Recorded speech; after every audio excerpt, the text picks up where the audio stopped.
नमस्कार साथियों, हमारे यूट्यूब चैनल पे आपका स्वागत है। तो आज हम आपको बताने वाले हैं केमिस्ट्री का फर्स्ट सेमेस्टर का वो महत्वपूर्ण क्वेश्चन जो कि अब की 2026 में आने वाले हैं नवंबर में। तो चलिए हम आपको बताते हैं। पहले हम आपको बता देंगे कि एक हमने अल्फ़ा सीरीज लॉन्च किया है, इसमें आपको क्या क्या मिलेगा। तो दोस्तों इसमें आपको मिलेगा अल्फ़ा सीरीज में आपको मिलेगा फिजिक्स का और केमिस्ट्री और हुआ कम्युनिकेशन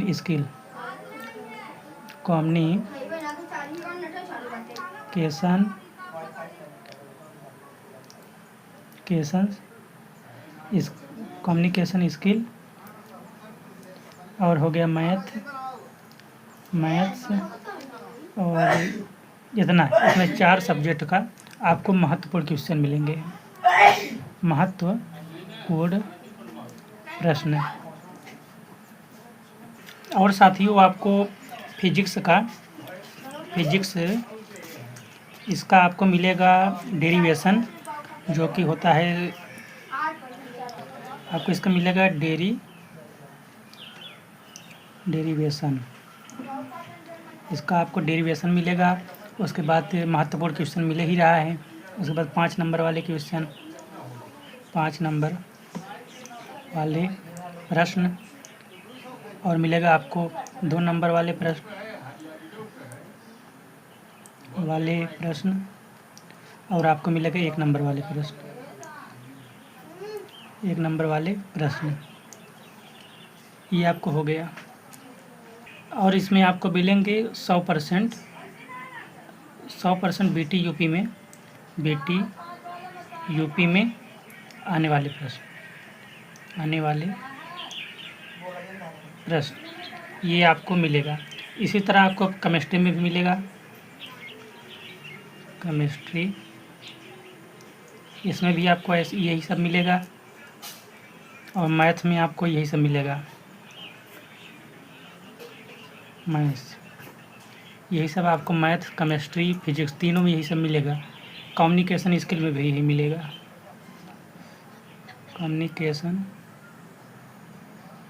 इसमें भी यही सब आपको मिलेगा। तो ये हम आपको बता दिए। अब चलिए आपको हम केमिस्ट्री के महत्वपूर्ण क्वेश्चन को ऊपर लेकर चलते हैं। चलिए साथियों, तो आपको हम प्रश्न को ऊपर लेकर आए हैं। अब देखिए प्रश्न है क्या। पहला प्रश्न है केमिस्ट्री का, जो कि बहुत ही वायरल प्रश्न है। ये है धात्विक संक्षारण क्या है। ये धात्विक संक्षारण कहते किसे हैं। देखिए पिछली बार ये फर्स्ट सेमेस्टर में 2025 में आ भी चुका है। तो आपको हम चलिए उत्तर बताते हैं।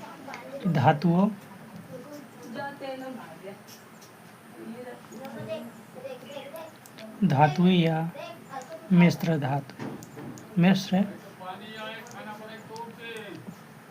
धातुओं या मिश्र धातु का वायुमंडलीय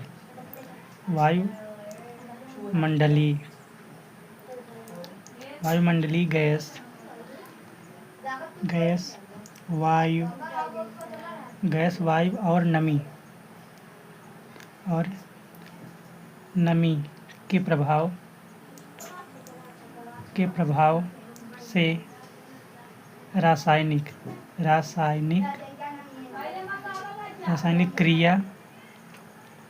क्रिया के द्वारा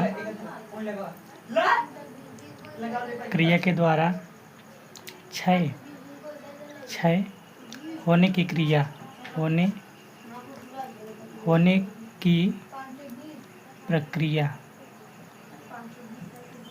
प्रक्रिया को धात्विक संक्षारण कहते हैं।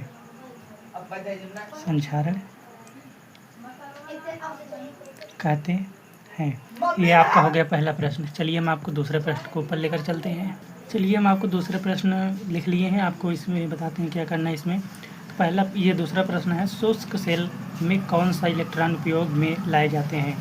चलिए हम उत्तर लिखते हैं इसका कि जिंक कोष्टक में जिंक भी लिख लेंगे इसका प्रतीक। जिंक का बर्तन में एनोड तथा ग्रेफाइट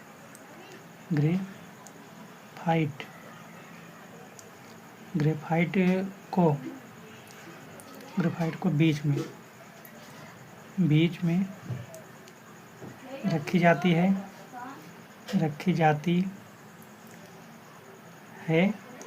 और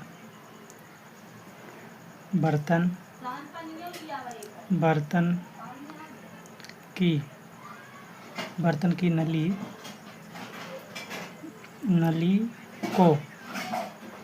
की नली को नहीं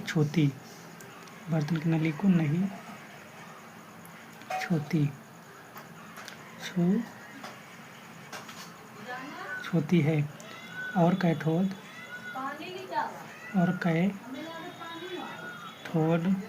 के रूप में काम आती है। ये आपका दूसरा प्रश्न हो गया।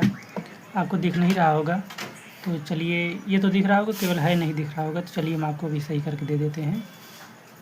तो देखिए साथियों, हम आपको तीसरे प्रश्न के ऊपर लेकर आए हैं।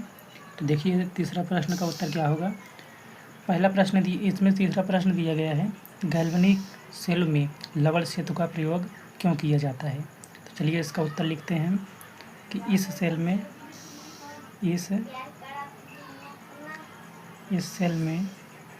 होने वाली रेडॉक्स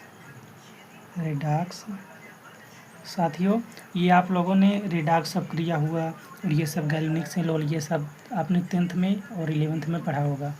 11th और 12th वालों के लिए तो बहुत ही आसान होगा ये सब। तो आगे हम बताते हैं, इस सेल में होने वाली रेडॉक्स अपक्रियाओं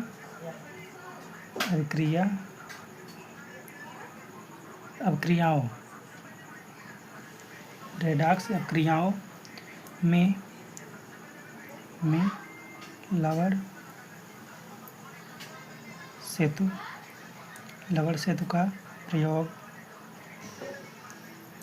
लवण सेतु का प्रयोग दो अर्ध सेलों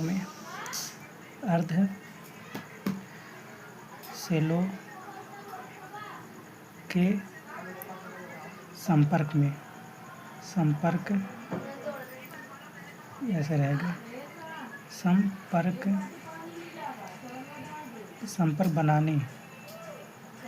संपर्क बनाने के लिए किया जाता है। साथियों, अब हम सेल के बारे में आपको समझा देते हैं। जैसे कि ये एक सेल इसमें ये हो गया, इसमें देखिए एक एनोड लगा है, एक कैथोड लगा है। देखिए ये आपका नहीं, केवल इसमें ये देखिए, ये केवल एनोड है, इसमें केवल कैथोड है। तो इसको जोड़ने के लिए ये जो लगा है, यही है आपका लवण सेतु। इसे कहते हैं आपका लवण सेतु। ये अर्ध सेल है, ये भी अर्ध सेल है। इसको जोड़ने के लिए लवण सेतु का प्रयोग किया जाता है, यही है। और रेडॉक्स अपक्रिया उसे कहते हैं जिसमें ऑक्सीकरण और अपचयन एक साथ दोनों होते हैं। तो चलिए अब आपको हम ले चलते हैं चौथे प्रश्न के ऊपर। चलिए, तो हमने चौथा प्रश्न लिख लिया है। अब आपको इसको बताते हैं। इसमें प्रश्न में लिखा है, साधारण पानी की अपेक्षा नमकीन पानी में लोहे का संक्षारण अधिक क्यों होता है। तो लिखते हैं हम, क्योंकि नमकीन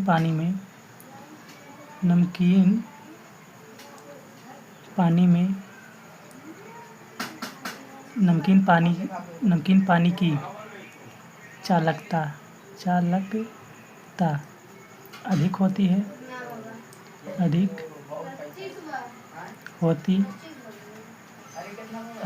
है, इसलिए लोहे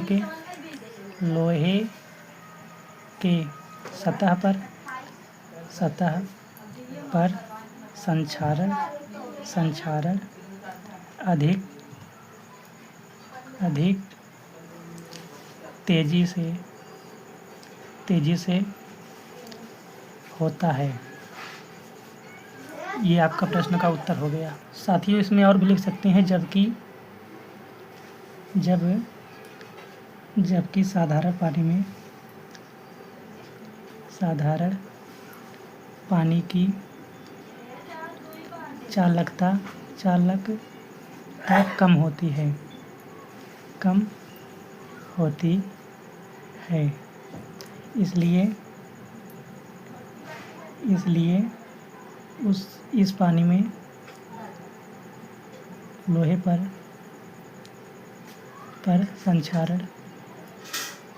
संक्षारण कम होता है। ये आपका प्रश्न का उत्तर हो गया। चलिए हम आपको अब 5वें प्रश्न के ऊपर ले चलते हैं। इस वीडियो में भी हम आपको 5 ही प्रश्न बताएंगे। ऐसे आपको कई लेक्चर देंगे हम, उसमें 5-5 क्वेश्चन बता के आपको पूरे 100 क्वेश्चन का प्रैक्टिस करा देंगे, जो कि पेपर में बहुत ही वेरी इंपॉर्टेंट क्वेश्चन है ये लोग। इसलिए आप इस प्रश्न को ज़रूर याद कर लें। चलिए अब हम आपको 5वें प्रश्न पर लेकर आ गए हैं। चलिए 5वां प्रश्न देखते हैं क्या। तो हाइड्रोजन आयन की उपस्थिति से लोहे पर संक्षारण अधिक क्यों होता है। तो देखिए, आज हमने आपको संक्षारण टॉपिक पर कई क्वेश्चन करा दिए हैं।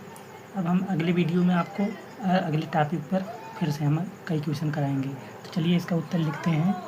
क्योंकि H+ आयन, हाइड्रोजन मतलब आयन ही, H+ आयन ही होता है। आयन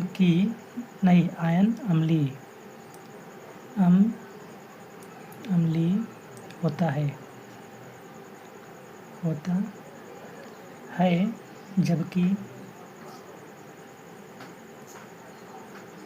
जबकि संक्षारण 7 pH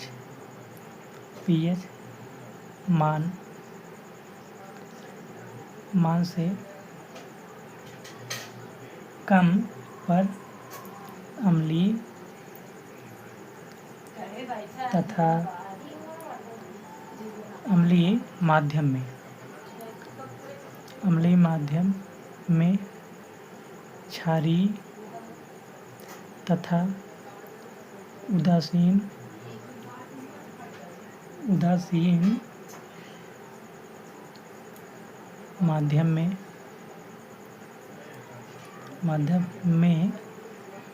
माध्यम की अपेक्षाकृत अधिक संक्षारण होता है।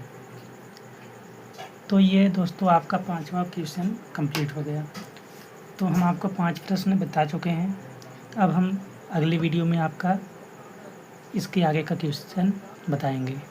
तो आप हमारे वीडियो में जुड़े रहिए और लाइक, शेयर, सब्सक्राइब ज़रूर कीजिए, ताकि आपको ऐसे क्वेश्चन जो कि वायरल हैं ये सब मिलते रहें।